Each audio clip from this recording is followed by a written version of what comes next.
على المؤمنين إذ بعث فيهم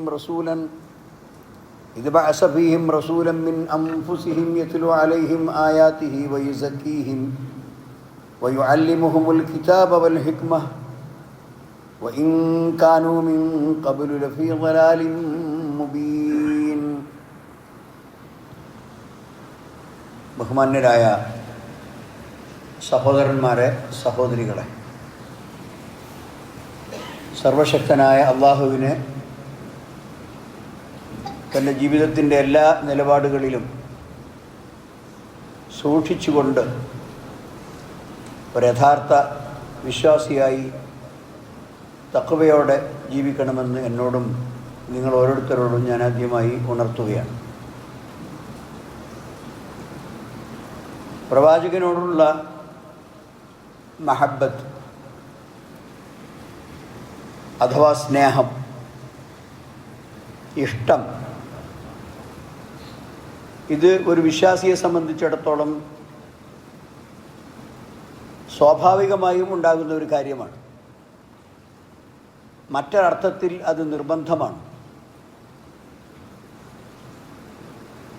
കാരണം നമ്മുടെ എല്ലാം ഹിദായത്തിന് കാരണക്കാരനായത് അല്ലാഹു സുബ്ഹാനഹു വ തആല അദ്ദേഹത്തെ റസൂലായി തിരഞ്ഞെടുത്തത് കൊണ്ടാണ്. അദ്ദേഹത്തിന് അല്ലാഹു വഹയ്യ് അറിയിച്ചു കൊടുക്കുകയും പ്രവാചകനായി നിയോഗിക്കുകയും അങ്ങനെ മനുഷ്യർക്കിടയിൽ അള്ളാഹുവിൻ്റെ ദീനിലേക്ക് അദ്ദേഹം പ്രബോധനം നടത്തുകയും ചെയ്തതിൻ്റെ അനന്തരഫലമാണ് ലോകാവസാനം വരെ തലമുറകളോളം ഈ വിശ്വാസ സംഹിതയിലേക്ക് ആളുകൾ വരുന്നതും മുസ്ലിങ്ങളായി, വിശ്വാസികളായി, മുഅ്മിനീങ്ങളായി വലിയൊരു സമൂഹം ലോകത്തിൻ്റെ എല്ലാ ഭാഗത്തും നിലനിൽക്കുന്നതും ഇനി ലോക അവസാനം വരെയും അങ്ങനെ വിശ്വാസികളായ ഒരു സമൂഹം ഈ ഭൂമിയിൽ ബാക്കിയാകുന്നതും മഹാനായ പ്രവാചകൻ സല്ലല്ലാഹു അലൈഹി വസല്ലമിൻ്റെ പ്രയത്ന ഫലമാണ്. അദ്ദേഹത്തോടുള്ള സ്നേഹത്തിൻ്റെ ഏറ്റവും സവിശേഷമായ കാരണം അദ്ദേഹമാണ് അല്ലാഹു സുബ്ഹാനഹു വ തആല നമുക്കുള്ള ഹിദായത്തിനുള്ള മാർഗമായി അദ്ദേഹത്തെ പ്രവാചകനായി നിയോഗിക്കുകയും മറ്റൊരു പ്രവാചകന്മാർക്കും കൊടുക്കാത്ത ഏറ്റവും മഹത്തായ ഒരു വേദഗ്രന്ഥം അഥവാ വിശുദ്ധ ഖുർആൻ ലോക അവസാനം വരെയും യാതൊരു മാറ്റങ്ങൾക്കും തിരുത്തലുകൾക്കും വിധേയമാകാത്ത വിധം അള്ളാഹു സംരക്ഷിച്ച ഒരു വേദഗ്രന്ഥം അല്ലാഹു സുബ്ഹാനഹു വ തആല നൽകി. മുസ്ലിം സമുദായത്തെ സംബന്ധിച്ചിടത്തോളം മറ്റൊരു സമുദായത്തിനുമില്ലാത്ത ഫഖർ അല്ലെങ്കിൽ അഭിമാനം ഉണ്ട്. അതിലൊന്നാമത്തെ അഭിമാനം അൽ ഖുർആൻ, വിശുദ്ധ ഖുർആനാണ്. അഥവാ ലോകത്തൊരു മനുഷ്യർക്കും കൈകടത്താൻ സാധ്യമല്ലാത്ത വിധം പടച്ചവൻ സംരക്ഷിച്ച അവൻ്റെ വചനങ്ങൾ, അതിൽ വേറെ ആരുടെയും ഒരു വചനവുമില്ല. അത് പൂർണ്ണമായും അള്ളാഹുവിൻ്റെ വചനമാണ്. രണ്ടാമത്തെ ഫഖർ ആ വിശുദ്ധ ഖുർആൻ അത് വഹിയായി സ്വീകരിച്ച് അത് അദ്ദേഹത്തിൻ്റെ ആ കാലത്ത് ജീവിച്ചിരുന്ന സഹാബാക്കൾക്ക് പഠിപ്പിച്ചു കൊടുത്തു. തലമുറകളോളം ആ വിശുദ്ധ ഖുർആൻ കൈമാറ്റം ചെയ്യപ്പെട്ടു. ഒരുപാട് പേർ ഈ ഹിദായത്തിൻ്റെ മാർഗത്തിലേക്ക് വന്നു. അങ്ങനെ ഒരു സംഭവം ലോകത്ത് ഒരു ചക്രവർത്തിയുടെയോ ഒരു സാമൂഹ്യ പരിഷ്കർത്താവിൻ്റെയോ ഏതെങ്കിലും ഒരു ഭരണകർത്താവിൻ്റെയോ വേറെ ഏതെങ്കിലും ഒരു സമൂഹത്തിൽ അറിയപ്പെട്ട മനുഷ്യരുടെയോ ചരിത്രത്തിൽ നമുക്ക് കാണാൻ സാധ്യമല്ല. കേവലം വളരെ സംക്ഷിപ്തമായ പരിമിതമായ ഒരു കാലഘട്ടം കൊണ്ട് ഒരു സമൂഹത്തെ മുഴുവനും അടിമുടി മാറ്റിയെടുത്ത ഒരു ചരിത്രം വേറെ ഒരു മനുഷ്യൻ്റെ ചരിത്രത്തിൽ നമുക്ക് കാണാൻ സാധ്യമല്ല. അതുകൊണ്ടാണ് വിശ്വാസികളായ ആളുകൾക്ക് ഇത് ഒരു ഫഖറാണ്, ഒരഭിമാനമാണ് എന്ന് ഞാൻ പറയാൻ കാരണം വിശുദ്ധ ഖുർആനിൽ സൂറത്ത് ആൽ ഇംറാന്റെ 164-ാമത്തെ വചനത്തിൽ അല്ലാഹു സുബ്ഹാനഹു വ തആല പറയുന്നു, ലഖദ് മന്നല്ലാഹു അലൽ മുഅ്മിനീൻ ഇദ് ബഅസ ഫീഹിം റസൂലൻ. വിശ്വാസികളായ ആളുകൾക്ക് അല്ലാഹു സുബ്ഹാനഹു വ തആല ഒരുപാട് അനുഗ്രഹം ചെയ്തിട്ടുണ്ട്. എന്ത് കാരണത്താൽ? ഇത് ബഅസ ഫീഹിം റസൂലൻ, അവർക്ക് അല്ലാഹു സുബ്ഹാനഹു വ തആല ഒരു ദൂതനെ അയച്ചു കൊടുത്തു എന്ന കാര്യം. മിൻ അൻഫുസിഹിം, അവരുടെ തന്നെ വർഗത്തിൽപ്പെട്ട, അവരുടെ ഭാഷ മനസ്സിലാകുന്ന, അവരുടെ വിചാരങ്ങളെ അറിയാൻ സാധിക്കുന്ന, അവർക്കിടയിൽ ജീവിക്കുന്ന, അവർ കഴിക്കുന്ന ആഹാരവും അതുപോലെ തന്നെ അവർ സഞ്ചരിക്കുന്ന അങ്ങാടിയിലും ഉണ്ടാകുന്ന ഒരു പ്രവാചകനെ അള്ളാഹു സുബ്ഹാനഹു വ തആല അവർക്ക് നൽകി. യത്ലു അലൈഹിം ആയാതിഹി, അള്ളാഹുവിൻ്റെ ദിവ്യവചനങ്ങൾ അവർക്ക് അദ്ദേഹം ഓതിക്കൊടുക്കുന്നു. വയുസക്കീഹിം, അവരിൽ ഉള്ള ദുസ്വഭാവങ്ങളെ, ചീത്ത സ്വഭാവങ്ങളെ, അതുപോലെ തന്നെ മനുഷ്യരെന്ന നിലയ്ക്ക് അവർക്ക് അനുയോജ്യമല്ലാത്ത എന്തെല്ലാം ചീത്ത പ്രവണതകളുണ്ടോ അതൊക്കെ തിരുത്തി അവരെ സംസ്കരിക്കുന്നു. വയുഅല്ലിമുഹുമുൽ കിതാബ വൽ ഹിക്മ, ഗ്രന്ഥത്തെയും അതുപോലെ തന്നെ ജ്ഞാനത്തെയും ആ ഗ്രന്ഥത്തിൽ നിന്ന് ഉരുത്തിരിയുന്ന, അല്ലെങ്കിൽ പ്രവാചകൻ സല്ലല്ലാഹു അലൈഹി വസല്ലമ അവരെ പഠിപ്പിക്കുന്ന ഖുർആൻ അല്ലാത്ത മറ്റു വിജ്ഞാനങ്ങൾ, അതാണ് അൽ ഹിക്മ എന്നതുകൊണ്ട് ഉദ്ദേശിക്കുന്നത്. അൽ കിതാബു വൽ ഹിക്മ വഇൻ കാനൂ മിൻ ഖബ്ലു ഫീ ളലാലിൻ മുബീൻ. അതിനു മുമ്പ് അവർ പ്രത്യക്ഷത്തിൽ, വ്യക്തമായി പറഞ്ഞാൽ അവർ വഴികേടിലായിരുന്നു. വിശുദ്ധ ഖുർആൻ ഈ രൂപത്തിൽ അവതരിപ്പിക്കപ്പെടുകയും അത് ജനങ്ങളെ പഠിപ്പിക്കുകയും അങ്ങനെ അവരുടെ ഏറ്റവും പ്രിയപ്പെട്ട പ്രവാചകനായി അവർ മാറുകയും ചെയ്തു. വിശ്വാസികൾക്ക്, പ്രത്യേകിച്ച് സഹാബാക്കൾക്ക് അദ്ദേഹത്തോടുള്ള സ്നേഹം എത്രമാത്രമായിരുന്നു എന്ന് മനസ്സിലാക്കാൻ സൗബാൻ റളിയല്ലാഹു അൻഹുവിൻ്റെ ഒരു ചരിത്ര സംഭവം മാത്രം എടുത്താൽ മതി. സൗബാൻ എന്ന സഹാബി നബി സല്ലല്ലാഹു അലൈഹി വസല്ലമിൻ്റെ അടുക്കലേക്ക് വന്നു. അദ്ദേഹത്തിൻ്റെ ശരീരമാകെ ക്ഷീണിച്ചു പോയിട്ടുണ്ട്, നിറമാകെ മാറിപ്പോയിട്ടുണ്ട്. അദ്ദേഹം പ്രവാചകൻ്റെ അടുക്കലേക്ക് വന്നപ്പോൾ പ്രവാചകൻ അദ്ദേഹത്തോട് ചോദിച്ചു, എന്താ നിനക്ക് പറ്റിയത്? നിനക്കെന്തു സംഭവിച്ചു? എന്താണ് നിനക്ക് ഇത്ര മാറ്റം വരാൻ കാരണം? കാല, അപ്പം അദ്ദേഹം പറഞ്ഞ വാക്ക്, യാ റസൂൽ അല്ലാഹ്, അള്ളാഹുവിൻ്റെ പ്രവാചകരെ, മാബി ഉറുൻ വലാ വജുൻ, എനിക്ക് ഒരു രോഗവും ബാധിച്ചിട്ടില്ല, എനിക്ക് ഒരു ബുദ്ധിമുട്ടും ബാധിച്ചിട്ടില്ല. വൈറ അന്നീലം അറക് ഇതാലം അറക്, എൻ്റെ പ്രശ്നം നിങ്ങളെ കണ്ണിൻ്റെ മുമ്പിൽ കണ്ടിട്ടില്ലെങ്കിൽ, ഇഷ്തഖത്തു ഇലൈക, താങ്കളെ കാണാൻ ഞാൻ കൊതിക്കും. താങ്കളുടെ അടുത്തില്ലെങ്കിൽ എങ്ങനെയെങ്കിലും അടുത്തെത്തി താങ്കളുടെ ശരീരം, താങ്കളുടെ ആ ഭൗതിക ശരീരം ഒന്ന് കാണണം, എനിക്ക് മനസ്സമാധാനം ഉണ്ടാകാൻ. വസ്തൗഹഷ്തു വഹ്ശതൻ ശദീദതൻ ഹത്താ അൽഖാക, നിങ്ങൾ എൻ്റെ മുമ്പിൽ ഇല്ലെങ്കിൽ, വളരെ അനിവാര്യമായ മറ്റെന്തെങ്കിലും ആവശ്യങ്ങൾക്ക് ഞാൻ എവിടെയെങ്കിലും ആണെങ്കിൽ, നിങ്ങളുടെ അടുക്കൽ നിന്നുള്ള ഈ ഒറ്റപ്പെടൽ, നിങ്ങളെ കാണാൻ കഴിയാതിരിക്കുക എന്നത് എനിക്ക് അങ്ങേയറ്റം മനസ്താപമുണ്ടാക്കുന്ന കാര്യമാണ്, വിഷമമുണ്ടാക്കുന്ന കാര്യമാണ്. സുമ്മ ദക്കർത്തുൽ ആഖിറ, പിന്നെ എൻ്റെ മറ്റൊരു വിഷമം, ഞാൻ മരണാനന്തര ജീവിതത്തെക്കുറിച്ച് ഓർത്തു. മരിച്ചു ചെന്നതിന് ശേഷമുള്ള ജീവിതമുണ്ടല്ലോ, അതിനെക്കുറിച്ച് ഞാൻ ആലോചിച്ചു. എന്താണ്? വഅഖാഫു അല്ലാ അറാക ഹുനാക, ഈ ഇഹലോകത്ത് നിങ്ങളെ ഇപ്പോൾ എനിക്ക് കാണാൻ സാധിക്കുന്നത് പോലെ മരണാനന്തര ജീവിതത്തിലെത്തിയാൽ നിങ്ങളെ എനിക്ക് കാണാൻ കഴിയില്ലല്ലോ എന്നതാണ് എൻ്റെ ദുഃഖം. ലിഅന്നി അറഫ്തു അന്നക തർഫഉ മഅൻ നബിയ്യീൻ, എനിക്കറിയാം നിങ്ങൾ മഹാന്മാരായ പ്രവാചകന്മാരോടൊപ്പം ഉന്നത സ്ഥാനങ്ങളിലായിരിക്കും, പരലോകത്ത് ഉന്നത സ്ഥാനങ്ങളിൽ.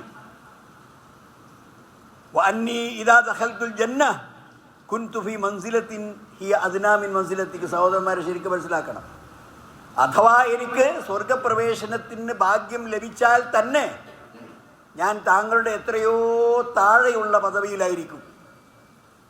ഉയർന്ന പദവിയിൽ താങ്കൾ ജീവിക്കുകയും ഞാൻ വളരെ താഴെ പദവിയിലായിരിക്കുകയും ചെയ്യുമ്പോൾ നമ്മൾ കാണാൻ അവസരമില്ലല്ലോ എന്നാണ് അദ്ദേഹം പറയുന്ന വിഷമം. വൈല്ലം അദ്ഖുൽ, ഇനി അഥവാ എനിക്ക് സ്വർഗത്തിൽ കടക്കാൻ ഭാഗ്യം കിട്ടിയില്ല എന്ന് വെക്കുക, എന്നാൽ എന്താ സംഭവിക്കുക? ലാ അറാക ഹുനാക്, പിന്നെ എനിക്ക് ഒരിക്കലും കാണാൻ കഴിയില്ല. സ്വർഗത്തിൽ താഴെ പദവിയിലാണെങ്കിൽ എന്തെങ്കിലും പ്രതീക്ഷ ഇനിയും വെക്കാം, സ്വർഗം തന്നെ എനിക്ക് വിലക്കപ്പെട്ടാൽ താങ്കളെ ഒരിക്കലും ഞാൻ കാണില്ല. അപ്പോൾ ഈ ദുനിയാവിൽ എനിക്ക് താങ്കളെ കാണണമെന്ന് ആഗ്രഹിച്ചാൽ കുറച്ച് ബുദ്ധിമുട്ടിയാലും താങ്കളുടെ സന്നിധിയിൽ വരാം, താങ്കളെ കണ്ണ് നിറയെ നോക്കി നിൽക്കാം. എന്നാൽ ഞാൻ മരണപ്പെട്ട് പരലോകത്തെത്തിയാലുള്ള അവസ്ഥ, താങ്കൾ പ്രവാചകനാണ്, ഉലുൽ അസ്മിൽപ്പെട്ട പ്രവാചകനാണ്, അള്ളാഹുവിന് ഏറ്റവും ഇഷ്ടപ്പെട്ട ആളാണ്, ഖലീലുള്ള അള്ളാഹുവിൻ്റെ കൂട്ടുകാരനാണ്, കലീമുള്ള അള്ളാഹുവിനോട് സംസാരിച്ച ആളാണ്. അതുകൊണ്ട് നിങ്ങൾക്ക് ലഭിക്കുന്ന ഉന്നത പദവികളിലേക്ക് താങ്കൾ കയറിപ്പോകുമ്പോൾ ഞാൻ എന്ത് ചെയ്യും എന്നാണ് ഇദ്ദേഹത്തിൻ്റെ ദുഃഖം. അപ്പോൾ നബി സല്ലല്ലാഹു അലൈഹി വസല്ലം പറഞ്ഞു, അങ്ങനെ ഇദ്ദേഹത്തിൻ്റെ വർത്തമാനം കേട്ട് അല്പസമയം കഴിഞ്ഞപ്പോഴേക്ക് അള്ളാഹു വഹി ഇറക്കി. എന്താണ് വഹി? സൂറത്തുൻ നിസായിലെ 69-ാമത്തെ വചനം. സൂറത്തുൻ നിസാ അതിലെ 69-ാമത്തെ വചനം അള്ളാഹു അവതരിപ്പിച്ചു. വമൻ യുതിഇല്ലാഹ വറസൂല ഫഉലൈക മഅല്ലദീന അൻഅമ അല്ലാഹു അലൈഹിം മിനൻ നബിയ്യീന വസ്സുദ്ദീഖീന വശുഹദാഇ വസ്സാലിഹീന വഹസന ഉലൈക റഫീഖ. ആരെങ്കിലും അള്ളാഹുവിനെ അനുസരിച്ചാൽ, പ്രവാചകനെ അനുസരിച്ചാൽ, ഉലൈക മഅല്ലദീന അൻഅമ അല്ലാഹു അലൈഹിം, അവർ അള്ളാഹു അനുഗ്രഹിച്ച ആൾക്കാരോടൊപ്പമാണ് ജീവിക്കുക. ആ അനുഗ്രഹിച്ച ആൾക്കാർ ആരാണ്? മിനൻ നബിയ്യീൻ, പ്രവാചകന്മാരായ ആളുകൾ, വസ്സുദ്ദീഖീന, സത്യസന്ധമായ അള്ളാഹുവിൻ്റെ വചനങ്ങളെ സത്യപ്പെടുത്തിയ ആളുകൾ, വശുഹദാ, രക്തസാക്ഷികൾ, വസ്സാലിഹീൻ, നല്ല മനുഷ്യന്മാർ. ഈ പറഞ്ഞ വിഭാഗത്തോടൊപ്പമാണ് അള്ളാഹുവിനെ അനുസരിച്ച്, റസൂലിനെ അനുസരിച്ച് ജീവിതം ക്രമപ്പെടുത്തിയ ആളുകളൊക്കെ അവരോടൊപ്പമാണ് സ്വർഗത്തിലുണ്ടാവുക. വഹസുന ഉലൈക റഫീഖ, സ്വർഗത്തിൽ കൂട്ടുകൂടാൻ ഇതിനേക്കാൾ നല്ല ആളുകൾ വേറെ ആരുണ്ട്? ഇവരാണ് ഏറ്റവും ഉത്തമന്മാരായ കൂട്ടുകാർ. നബിമാർ, സിദ്ദീഖീങ്ങൾ, രക്തസാക്ഷികൾ, സാലിഹീങ്ങളായ മനുഷ്യന്മാർ, ഇവരാണ് അള്ളാഹുവിനെയും റസൂലിനെയും അനുസരിച്ച് ജീവിച്ച ആളുകൾ കിട്ടുക. അതുകൊണ്ട് സൗബാൻ, താങ്കൾ ഒരിക്കലും ഭയപ്പെടേണ്ടതില്ല. താങ്കൾ സ്വർഗത്തിൻ്റെ ഉന്നത പദവിയിൽ, താങ്കളുടെ ജീവിതം സംസ്കൃതമാണെങ്കിൽ, വിശുദ്ധമാണെങ്കിൽ, അള്ളാഹുവിനെയും റസൂലിനെയും അനുസരിച്ചുകൊണ്ട് ജീവിക്കുകയാണെങ്കിൽ ആ പ്രവാചകൻ്റെ കൂടെ തന്നെ ജീവിക്കാൻ നിങ്ങൾക്ക് സാധിക്കും എന്നാണ് നബി സല്ലല്ലാഹു അലൈഹി വസല്ലം സൗബാനെ പഠിപ്പിക്കുന്നത്. അതുകൊണ്ട് സഹോദരന്മാരെ, അള്ളാഹു സുബ്ഹാനഹു തആല എല്ലാ നിലക്കും ആ പ്രവാചകനെ ഏറ്റവും ഉത്തമനായ പ്രവാചകനാക്കി മാറ്റി. മാ ളല്ല സാഹിബുക്കും വമാ ഗവാ വമാ യൻതിഖു അനിൽ ഹവാ ഇൻ ഹുവ ഇല്ലാ വഹ്യുൻ യൂഹാ. ഒന്ന്, അദ്ദേഹം ഒരിക്കലും വഴികേട് അദ്ദേഹത്തിൽ സംഭവിക്കുകയില്ല. ഒരു നിലക്കുള്ള ദലാലത്തും പ്രവാചകനിൽ വരികയില്ല. വമാ ളല്ല സാഹിബുക്കും വമാ ഗവാ, അദ്ദേഹത്തിന് ഒരു നിലക്കും സത്യത്തിൽ നിന്ന് തെറ്റിപ്പോകുന്ന ഒരവസ്ഥ ഉണ്ടാവുകയില്ല. പിന്നെ വമാ യൻതിഖു അനിൽ ഹവാ, അദ്ദേഹം സത്യം മാത്രമേ സംസാരിക്കുള്ളൂ. തൻ്റെ ഇച്ഛക്കനുസരിച്ച് തോന്നിയത് വർത്തമാനം പറയുന്ന ആളല്ല പ്രവാചകൻ. ഇൻ ഹുവ ഇല്ലാ വഹ്യുൻ യൂഹാ, അള്ളാഹുവിൻ്റെ അടുക്കൽ നിന്ന് അദ്ദേഹം സംസാരിക്കുന്നതൊക്കെ അദ്ദേഹത്തിന് ബോധനമായി നൽകപ്പെട്ടതാണ്. അപ്പം അദ്ദേഹത്തിൻ്റെ സംസ്കൃതമായ വിശുദ്ധമായ ഹൃദയത്തിൽ, ഏറ്റവും വിശുദ്ധമായ വ്യക്തിത്വത്തിന് അള്ളാഹു അവതരിപ്പിച്ചു കൊടുത്ത വചനങ്ങൾ, അത് മുഖേന അദ്ദേഹം പ്രവാചകത്വത്തിൻ്റെ ഉന്നത മഹത്വത്തിലേക്ക് ഉയർന്നുപോയി. അങ്ങനെയുള്ള മഹാനായ പ്രവാചകൻ സല്ലല്ലാഹു അലൈഹി വസല്ലം അദ്ദേഹത്തെ സ്നേഹിക്കുക, അദ്ദേഹത്തിൻ്റെ കൂടെ സ്വർഗത്തിൽ കഴിയാൻ വേണ്ടി ആഗ്രഹിക്കുക, ഇതൊക്കെ ഓരോ മുഅ്മിൻ, ഓരോ വിശ്വാസിക്കുമുണ്ടാകുന്ന ഒരു സ്വാഭാവിക കാര്യങ്ങൾ മാത്രമാണ്. അങ്ങനെ പ്രവാചകനോടൊപ്പം ജീവിക്കുന്ന യഥാർത്ഥ വിശ്വാസികളിൽ അള്ളാഹു നമ്മളെ ഉൾപ്പെടുത്തി തരുമാറാകട്ടെ. അദ്ദേഹത്തിൻ്റെ സ്വഭാവത്തെ സംബന്ധിച്ച് അള്ളാഹു പറയുന്നു, എന്താണ്? വഇന്നക ലഅലാ ഖുലുഖിൻ അളീം, താങ്കൾ ഏറ്റവും മഹത്തായ സ്വഭാവത്തിലാണ്. അദ്ദേഹത്തിൻ്റെ ഹൃദയ വിശാലതയെക്കുറിച്ച് പറയുന്നു, അലൻ നശ്റഹ ലക സദ്റക വവളഅനാ അൻക വിസ്റക, താങ്കളുടെ എല്ലാ ഭാരങ്ങളും നാം താങ്കൾക്ക് ഇറക്കി തന്നില്ലേ, താങ്കളുടെ ഹൃദയത്തെ നാം വിശാലമാക്കി തന്നില്ലേ. വിശുദ്ധ ഖുർആനിൽ അല്ലാഹു പറയുന്നു, ലഖദ് ജാഅകും റസൂലുൻ മിൻ അൻഫുസികും, നിങ്ങളാകുന്ന മനുഷ്യവർഗത്തിൽ നിന്ന് തന്നെ അല്ലാഹു സുബ്ഹാനഹു വ തആല നിശ്ചയിച്ചത് പ്രകാരം ലഖദ് ജാഅകും റസൂലുൻ, നിങ്ങൾക്കൊരു ദൂതൻ വന്നിരിക്കുന്നു. അസീസുൻ അലൈഹി മാ അനിത്തും, നിങ്ങൾക്ക് എന്തെങ്കിലും ഒരു ബുദ്ധിമുട്ട്, ഈ സാമ്പത്തികമായിട്ടാവട്ടെ, ശാരീരികമാകട്ടെ, ശത്രുക്കളിൽ നിന്നുണ്ടാകുന്ന ബുദ്ധിമുട്ടുകളാകട്ടെ, ഏതെങ്കിലും തരത്തിൽ നിങ്ങളുടെ മനസ്സിനെ പ്രയാസപ്പെടുത്തുന്ന ഒരു സംഭവം നിങ്ങൾക്കുണ്ടാവുകയാണെങ്കിൽ, വിശ്വാസികൾക്കുണ്ടാവുകയാണെങ്കിൽ, അത് അദ്ദേഹത്തിന് അങ്ങേയറ്റം വിഷമമുള്ള കാര്യമാണ്. ഹരീസുൻ അലൈക്കും, നിങ്ങളുടെ ക്ഷേമത്തിന്, നിങ്ങളുടെ വളർച്ചയ്ക്ക്, നിങ്ങളുടെ ഉയർച്ചയ്ക്ക്, നിങ്ങളുടെ അഭിവൃദ്ധിക്ക് അങ്ങേയറ്റം പ്രതിപത്തിയുള്ള, അങ്ങേയറ്റം ആഗ്രഹിക്കുന്ന ആളാണ് പ്രവാചകൻ. ബിൽ മുഅ്മിനീന റഊഫുർ റഹീം, മുഅ്മിനീങ്ങളെ സംബന്ധിച്ച് അദ്ദേഹം അങ്ങേയറ്റം ദയാലുവും കാരുണ്യവാനുമാണ്. അപ്പം അദ്ദേഹത്തിൻ്റെ സ്നേഹവും കാരുണ്യവും അനുകമ്പയും ഒരുപാട് ഉദാഹരണങ്ങളിലൂടെ നമുക്ക് മനസ്സിലാക്കുവാൻ സാധിക്കും. മാത്രമല്ല അദ്ദേഹം ബശറാണ്, മനുഷ്യരുടെ കൂട്ടത്തിൽപ്പെട്ട ആളാണ്. മനുഷ്യർ കഴിക്കുന്ന ആഹാരം അദ്ദേഹം കഴിക്കും, മനുഷ്യർ കഴിക്കുന്നത് പോലെ അദ്ദേഹം വിവാഹം കഴിക്കും, മനുഷ്യർ യാത്ര ചെയ്യുന്നത് പോലെ അദ്ദേഹം യാത്ര ചെയ്യും, മനുഷ്യർ യുദ്ധം ചെയ്യുന്നത് പോലെ അദ്ദേഹം ആയുധമെടുത്ത് യുദ്ധം ചെയ്യും, മനുഷ്യർ അധ്വാനിക്കുന്നത് പോലെ ഉപജീവനത്തിന് വേണ്ടി അദ്ദേഹം അധ്വാനിക്കും. അങ്ങനെ സ്വന്തം വസ്ത്രം കീറിയാൽ അത് സ്വന്തം കൈകൊണ്ട് തുന്നിക്കൂട്ടും, ചെരുപ്പിൻ്റെ വാററ്റാൽ അത് സ്വന്തം കൈകൾ കൊണ്ട് സൂചിയെടുത്ത് അതിൻ്റെ വാറ് തുന്നി ശരിയാക്കും. എല്ലാ കാര്യങ്ങളും വളരെ നല്ല മനുഷ്യനായി പല സംഗതികളിലും ആരെയും ആശ്രയിക്കാതെ സ്വന്തമായി മുന്നോട്ട് പോകുന്ന ആളാണ് പ്രവാചകൻ സല്ലല്ലാഹു അലൈഹി വസല്ലം. അതുകൊണ്ട് ആ പ്രവാചകൻ വിശ്വാസികളെ സംബന്ധിച്ചിടത്തോളം അവരുടെ മനസ്സിൽ ഉണ്ടാകേണ്ട സ്ഥാനത്തെക്കുറിച്ച് സൂറത്തുൽ അഹ്സാബിൽ അല്ലാഹു സുബ്ഹാനഹു വ തആല പറയാണ്, അൻ നബിയ്യു ഔലാ ബിൽ മുഅ്മിനീന മിൻ അൻഫുസിഹിം.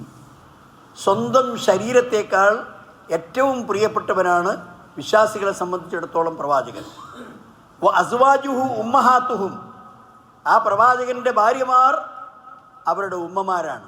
അതുകൊണ്ടാണ് നമ്മൾ ആയിഷ റളിയല്ലാഹുവിനെ കുറിച്ച് ഉമ്മുൽ മുഅ്മിനീൻ, ഖദീജ റളിയല്ലാഹുവിനെ കുറിച്ച് ഉമ്മുൽ മുഅ്മിനീൻ, ഹഫ്സ റളിയല്ലാഹുവിനെ കുറിച്ച് ഉമ്മുൽ മുഅ്മിനീൻ, അതുപോലെ സൈനബ് റളിയല്ലാഹുവിനെ കുറിച്ച് ഉമ്മുൽ മുഅ്മിനീൻ എന്ന് പറയുന്നത്. ഇവരൊക്കെ നമ്മുടെ മാതാക്കളാണ്. പ്രവാചകൻ്റെ ഭാര്യമാരായ ആളുകൾ വിശ്വാസി സമൂഹത്തിൻ്റെ മാതാക്കളാണ്, അഥവാ അത്രയും ആദരവും ബഹുമതിയും അർഹിക്കുന്ന ആളുകളാണ്. ഉലുൽ അർഹാമി ബഅ്ദുഹും അലാ ഔലാ ബിബഅ്ദിൻ ഫീ കിതാബില്ലാഹ്. എന്നാൽ അനന്തരാവകാശ നിയമത്തിൽ സ്വത്ത് വിഭജനം ചെയ്യുന്നിടത്ത് കുടുംബ ബന്ധമുള്ള ആളുകൾക്കാണ് പ്രാധാന്യം. ഇങ്ങനെ ആദർശപരമായ സ്നേഹവും മറ്റു വിധത്തിലുള്ള കാര്യങ്ങളും ഇതിന് ബാധകമല്ല. ഞാൻ മരണപ്പെട്ടു കഴിഞ്ഞാൽ എൻ്റെ സമ്പത്ത് ആ അനന്തരാവകാശ നിയമമനുസരിച്ച് അർഹരായ ആളുകൾ ആരാണ്? അത് എൻ്റെ അടുത്ത രക്തബന്ധുക്കളാണ്. എൻ്റെ മക്കളായിരിക്കും, മാതാപിതാക്കളായിരിക്കും, ഭാര്യയായിരിക്കും, അതുപോലെ സഹോദരന്മാരായിരിക്കും. അതല്ലാതെ വിശ്വാസപരമായ ഉഖുവത്തിനനുസരിച്ച് സ്വത്തിൽ ഓഹരി നൽകാൻ പാടില്ല. അത് പ്രത്യേകമായി ഇവിടെ എടുത്തു പറയുന്നുണ്ട്. അതുപോലെ തന്നെ ഇല്ല അൻ തഫ്അലു ഇലാ ഔലിയായിക്കും മഅറൂഫ. എന്നാൽ നിങ്ങൾ എന്തെങ്കിലും സാമ്പത്തിക സഹായം സാമാന്യ ജനങ്ങൾക്ക് കൊടുക്കുന്നതിന് ഒരു വിരോധവുമില്ല. അത് അനന്തരാവകാശം കൊടുക്കലല്ല, നേരെ മറിച്ച് വിഷമവും പ്രയാസവും ബുദ്ധിമുട്ടും അനുഭവിക്കുന്ന ആളുകൾക്ക് ആ പ്രയാസം നീക്കിക്കൊടുക്കാൻ ആവശ്യമായ സഹായം ചെയ്യുന്നത് മഅറൂഫായ കാര്യം നല്ലത് തന്നെയാണ്. വകാന ദാലിക ഫിൽ കിതാബി മസ്തൂറ. ഇതൊക്കെ ഗ്രന്ഥത്തിൽ രേഖപ്പെടുത്തപ്പെട്ട കാര്യങ്ങളാണ്. ഒരു മുസ്ലിം സമൂഹത്തിന് പാലിക്കേണ്ട നിബന്ധനകളായി രേഖപ്പെടുത്തി വെച്ച ആധാരശിലകളാണ് എന്നാണ് ഖുർആൻ പറയുന്നത്. അബൂ ഹുറൈറ റളിയല്ലാഹു അൻഹു ഉദ്ധരിക്കുന്ന ഹദീസിൽ കാണാം, നബി സല്ലല്ലാഹു അലൈഹി വസല്ലം പറഞ്ഞു, അന്ന റസൂലുള്ളാഹി സ്വല്ലല്ലാഹു അലൈഹി വസല്ലം ഖാല ലാ യുഅ്മിനു അഹദുക്കും ഹത്താ അകൂന അഹബ്ബ ഇലൈഹി മിൻ വാലിദിഹി വ വലദിഹി വന്നാസി അജ്മഈൻ. നിങ്ങളിൽ ഒരാളും യഥാർത്ഥ വിശ്വാസികളാവുകയില്ല. ഹത്താ അകൂന അഹബ്ബ ഇലൈഹി, ആ വിശ്വാസിക്ക് ഞാൻ ഏറ്റവും പ്രിയപ്പെട്ടവനാകുന്നത് വരെ, മിൻ വാലിദിഹി, അവൻ്റെ മാതാപിതാക്കളെക്കാൾ, വ വലദിഹി, അവൻ്റെ സന്തതികളെക്കാൾ, വന്നാസി അജ്മഈൻ, എല്ലാ മനുഷ്യരെക്കാളും ഞാനാണ് അവൻ ഏറ്റവും പ്രിയപ്പെട്ടവൻ ആകുന്നത് വരെ. അതായിട്ടില്ലെങ്കിലോ യഥാർത്ഥ ഈമാൻ പൂർത്തിയാവുകയില്ല എന്നാണ് നബി സല്ലല്ലാഹു അലൈഹി വസല്ലം പറഞ്ഞതിൻ്റെ അർത്ഥം. അലി ഇബ്നു അബീ താലിബ് റളിയല്ലാഹു അൻഹുവിനോട് ആളുകൾ ചോദിച്ചു. എന്താ ചോദ്യം? കൈഫ കാന ഹുബ്ബുക്കും ലി റസൂലില്ലാഹ്. റസൂൽ സല്ലല്ലാഹു അലൈഹി വസല്ലമയോട് നിങ്ങൾക്കുണ്ടായിരുന്ന സ്നേഹം എപ്രകാരമായിരുന്നു എന്നാണ് ചോദ്യം. അപ്പോൾ അദ്ദേഹം പറഞ്ഞു, കാന വല്ലാഹി അഹബ്ബ ഇലൈനാ മിൻ അംവാലിനാ വ ഔലാദിനാ വ അബ്നാഇനാ വ ഉമ്മഹാത്തിനാ വ മിനൽ മാഇൽ ബാരിദി അലൽ ളമ. അദ്ദേഹം ഞങ്ങൾക്ക് ഏറ്റവും പ്രിയപ്പെട്ടവനായിരുന്നു, ഞങ്ങളുടെ സമ്പത്തിനേക്കാൾ, ഞങ്ങളുടെ മക്കളേക്കാൾ, ഞങ്ങളുടെ സന്തതികളേക്കാൾ, ഞങ്ങളുടെ മാതാക്കളേക്കാൾ. ഒമിൻ അൽ മാഇൽ ബാരിദി അലൽ ളമ, ദാഹം കഠിനമായ സമയത്ത് കിട്ടുന്ന തണുത്ത വെള്ളത്തേക്കാൾ. വളരെയധികം കഠിനമായ ദാഹം അനുഭവിക്കുമ്പോൾ തണുത്ത വെള്ളം കിട്ടിയാൽ എത്രമാത്രം ഇഷ്ടം ആ വെള്ളത്തോടുണ്ടാകും. അതിനേക്കാൾ വലിയ ഇഷ്ടമാണ് പ്രവാചകനോട് ഞങ്ങൾക്കുണ്ടായിരുന്നത് എന്ന് അലി ബിൻ അബീ താലിബ് റളിയല്ലാഹു അൻഹു പറയുന്നു. അപ്പോൾ സഹോദരന്മാരെ, കാര്യം ചെറിയ ഒരു വിഷയമല്ല, വളരെ ഗൗരവമുള്ള കാര്യമാണ്. ആ പ്രവാചകനുള്ള ഇഷ്ടവും ആ പ്രവാചകനോടുള്ള സ്നേഹവും. കാരണം ആ പ്രവാചകൻ ഒരുപാട് പ്രത്യേകതകൾ അല്ലാഹു ദുനിയാവിലും നാളെ പരലോകത്തും കൊടുത്തിട്ടുണ്ട്. അദ്ദേഹത്തിന് മാത്രമായി മറ്റൊരു പ്രവാചകന്മാർക്കും കൊടുക്കാത്ത സ്ഥാനപദവികളാണ് അൽ വസീല, വൽ ഫളീല, വൽ മഖാമുൽ മഹ്മൂദ്, അതുപോലെ തന്നെ വൽ ഇവാ ഉൽ ഹംദ്. ഇതൊക്കെ അദ്ദേഹത്തിന് മാത്രം കൊടുക്കുന്ന കാര്യങ്ങളാണ്. അതുപോലെ അവ്വലു മൻ തൻഷഖു അൻഹുൽ അർളു യൗമൽ ഖിയാമ, എല്ലാവരും ഉയർത്തെഴുന്നേൽപ്പിക്കപ്പെടുമ്പോൾ ആദ്യമായി ഉയർത്തെഴുന്നേൽപ്പിക്കപ്പെടുന്ന ആള് മുഹമ്മദ് മുസ്തഫ സല്ലല്ലാഹു അലൈഹി വസല്ലം ആയിരിക്കും. വഅവ്വലു മൻ യുഫ്തഹു ലഹു ബാബുൽ ജന്ന, സ്വർഗത്തിന്റെ കവാടം ആദ്യമായി തുറക്കപ്പെടുന്നത് മുഹമ്മദ് മുസ്തഫ സല്ലല്ലാഹു അലൈഹി വസല്ലം ആയിരിക്കും. വഹുവ അവ്വലു ഷാഫിഈൻ, ആദ്യമായി അള്ളാഹുവിനോട് ശുപാർശ പറയുന്നവൻ അത് മുഹമ്മദ് മുസ്തഫ സല്ലല്ലാഹു അലൈഹി വസല്ലം ആയിരിക്കും. വഅവ്വലു മുശഫ്ഫഇൻ, ആദ്യം ശുപാർശ സ്വീകരിക്കപ്പെടുന്നതും പ്രവാചകൻ്റേതായിരിക്കും. വഹുവ സയ്യിദു വൽദി ആദം, അദ്ദേഹം ആദം സന്തതികളുടെ നേതാവാണ്, മനുഷ്യവർഗത്തിൻ്റെ നേതാവാണ്, അവിടെ വഴികാട്ടിയാണ്. ഈ സവിശേഷതകളെല്ലാമുള്ള ആ പ്രവാചകനോടുള്ള സ്നേഹം അത് വളരെ പ്രധാനപ്പെട്ടതാണ്. അത് നമ്മുടെ മനസ്സിലുണ്ടാകണം, നമ്മുടെ ഹൃദയത്തിലുണ്ടാകണം, നമ്മുടെ കർമ്മങ്ങളിലുണ്ടാകണം. അങ്ങനെയുള്ള സജ്ജനങ്ങളിൽ അള്ളാഹു നമ്മളെ ഉൾപ്പെടുത്തി തരുമാറാകട്ടെ. അഖൂലു ഖൗലി ഹാദാ വഅസ്തഗ്ഫിറുല്ലാഹ ലി വലക്കും വസ്തഗ്ഫിറൂഹു ഇന്നഹു ഹുവൽ ഗഫൂറുർ റഹീം.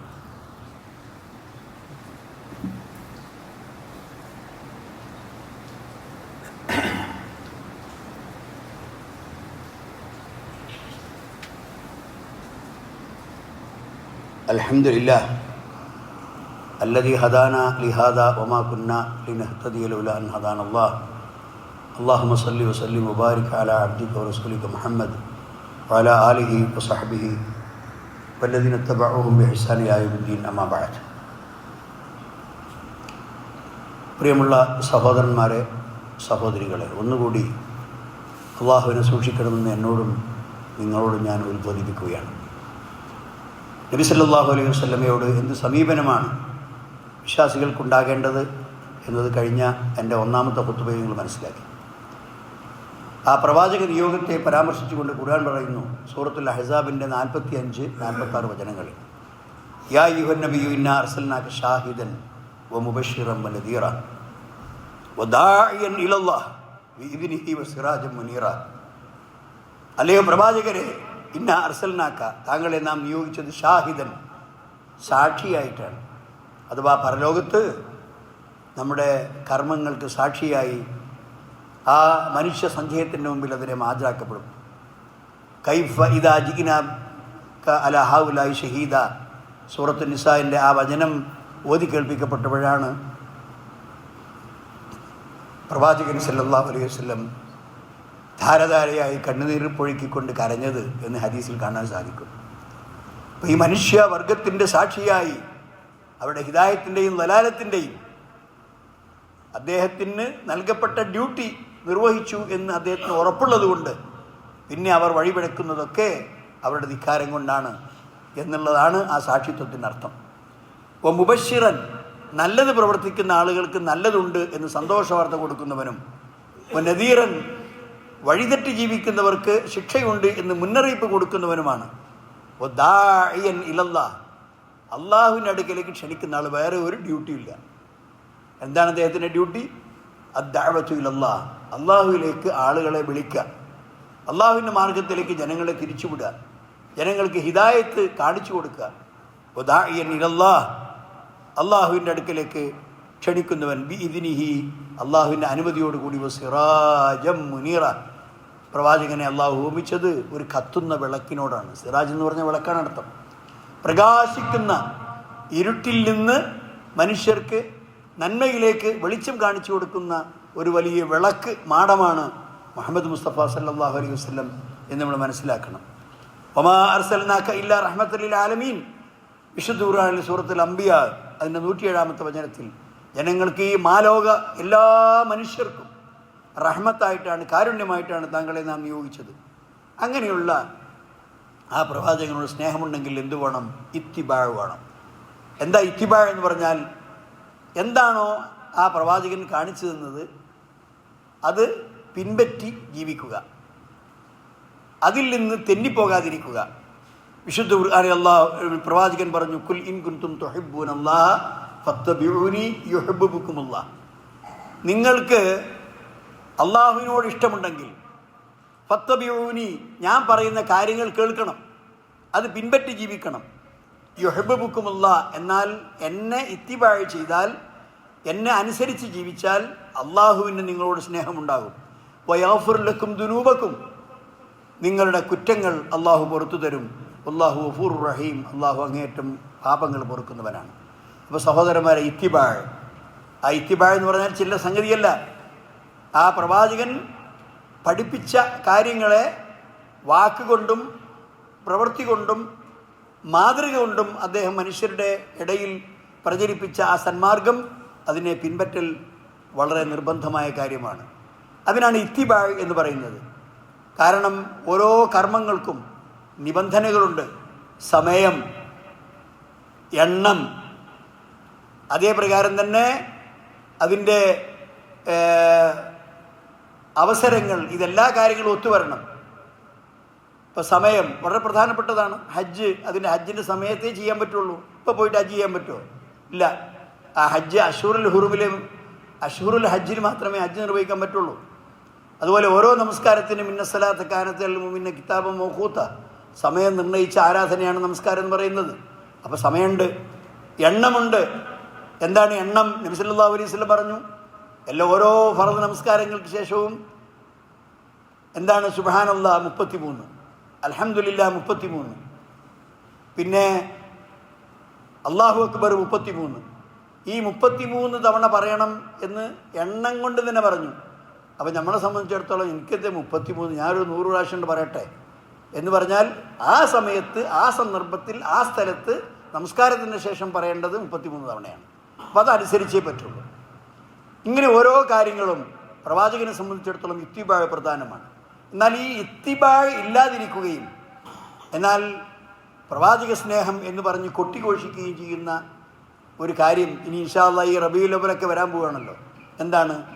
പ്രവാചകൻ പഠിപ്പിക്കാത്ത കാര്യങ്ങൾ അതിലങ്ങ് ആർമാദിക്കുക, അതിൽ കൂത്താടുക. എന്നാൽ ഫർദ് നിസ്കരിച്ചിട്ടുണ്ടാവോ? ഇല്ല. ഖുർആൻ വായിച്ചിട്ടുണ്ടാവോ? ഇല്ല. പ്രവാചകൻ പറഞ്ഞ പ്രവൃത്തി ഏതെങ്കിലും ചെയ്തിട്ടുണ്ടാവോ? ഇല്ല. എന്നാൽ വികാരം, എന്താണ് വികാരം? ഹുബ്ബുർ റസൂൽ, റസൂലുമായിട്ടുള്ള ഹുബ്ബ്. എന്താ റസൂലിൻ്റെ ഹുബ്ബ്? ആ റസൂലിനുള്ള ഹുബ്ബ്, റസൂലിനുള്ള ഇത്തിബാഅ് ആണ്. വകുല്ലു ഖൈറിൻ ഫിത്തിബാഇ മൻ സലഫ് വകുല്ലു ഷർറിൻ ഫിബ്തിദാഇ മൻ ഖലഫ്. എല്ലാ നന്മകളും പൂർവികന്മാരായ ആളുകളെ ഇത്തിബാഅ് ചെയ്യുന്നതിലാണ്, ആ പ്രവാചകനെയും സഹാബത്തിനെയും. വകുല്ലു ഷർറിൻ ഫിബ്തിദാഇ മൻ ഖലഫ്, പിന്നീട് വന്ന ആളുകൾ കെട്ടിയുണ്ടാക്കിയ ദീനില്ലാത്ത കള്ള ആചാരങ്ങളും സമ്പ്രദായങ്ങളുമാണ് എല്ലാ ഷർറും എന്നുള്ളതാണ് ആപ്തവാക്യമായി കവി പാടിയിട്ടുള്ളത്. അതുകൊണ്ട് സഹോദരന്മാരെ, അത് പ്രത്യേകം ശ്രദ്ധിക്കണം. നബി സല്ലല്ലാഹു അലൈഹി വസല്ലം പറഞ്ഞു, ലാ തത്റൂനി കമാ അത്റത്തിൻ നിസാറ ഈസ ഇബ്നു മറിയം. ഈസ ഇബ്നു മറിയമിനെ ക്രിസ്ത്യാനികൾ, നസാറാക്കൾ പാടിപ്പുകഴ്ത്തി ദിവ്യത്വത്തിൻ്റെ സ്ഥാനത്തേക്ക് ഉയർത്തി വെച്ചു. അദ്ദേഹം മനുഷ്യനാണ്, മനുഷ്യനായ മറിയം ബീവിക്ക് ജനിച്ചതാണ്. ജനനം അത്ഭുതകരമാണെങ്കിലും അദ്ദേഹം മനുഷ്യനാണ്. ആ ഈസാ നബി അലൈഹി സ്വലാത്തു വസ്സലാമിനെ അവർ പുകഴ്ത്തി ദൈവപുത്രനാക്കി, അള്ളാഹുവിൻ്റെ പുത്രനാക്കി. എന്നിട്ട് അദ്ദേഹത്തോട് കർത്താവെ, അതുപോലെ തന്നെ എന്ന് പറഞ്ഞുകൊണ്ട് അദ്ദേഹത്തോട് ആരാധന നടത്താൻ തുടങ്ങി. അതുപോലെ നിങ്ങൾ എന്നെ ചെയ്യരുത്, വലാ തത്റൂനി കമാ അത്റത്തിൻ നിസാറ ഈസ ഇബ്നു മറിയം. ഇനി അബ്ദുല്ലാഹി വ റസൂലുഹു, ഞാൻ ആരാണ്? അള്ളാഹിൻ്റെ അടിമയാണ്, അബ്ദാണ്. വ റസൂലുഹു, അള്ളാഹു നിയോഗിച്ച ദൂതനുമാണ്. ഫഖൂലു, നിങ്ങൾക്ക് എന്നെ പറ്റി പറയണമെങ്കിൽ അത് മാത്രം പറഞ്ഞാൽ മതി. എന്താ പറയേണ്ടത്? അബ്ദുല്ലാഹി വ റസൂലുഹു, ഞാൻ അള്ളാഹുവിൻ്റെ അടിമയും അള്ളാഹുവിൻ്റെ റസൂലുമാണ്. അല്ലാത്ത ഒരു പുകഴ്ത്തൽ, അല്ലാത്തൊരു മദ്ഹ് എനിക്ക് ആവശ്യമില്ല. അങ്ങനെ മദ്ഹ് പറഞ്ഞ് അത് വലിയ അമാന്തങ്ങളിലേക്ക്, തെറ്റായ വിശ്വാസത്തിലേക്ക് കടന്നുപോയ സമൂഹത്തിൻ്റെ ചരിത്രമാണ് അദ്ദേഹം ഓർമ്മപ്പെടുത്തുന്നത്. ഇതേ പ്രകാരം തന്നെ നബി സല്ലല്ലാഹു അലൈഹി വസല്ലം അവസാന നിമിഷങ്ങളിൽ അള്ളാഹുവിനോട് അദ്ദേഹം പറഞ്ഞു, വലാ തജഅൽ ഖബരി വസനൻ യുഅബദ്, എൻ്റെ ഖബർ അത് ആരാധിക്കപ്പെടുന്ന ഒരു വിഗ്രഹമാക്കി മാറ്റല്ലേ. അതൊന്ന് സ്വീകരിച്ചു. ഒരാൾക്കും എത്ര പരിശ്രമിച്ചാലും പ്രവാചകൻ്റെ ഖബർ കാണാൻ കഴിയില്ല. അത്രമാത്രം ചുമരുകൾ കൊണ്ട് അത് ബന്ധവസാക്കിയിരിക്കുന്നു.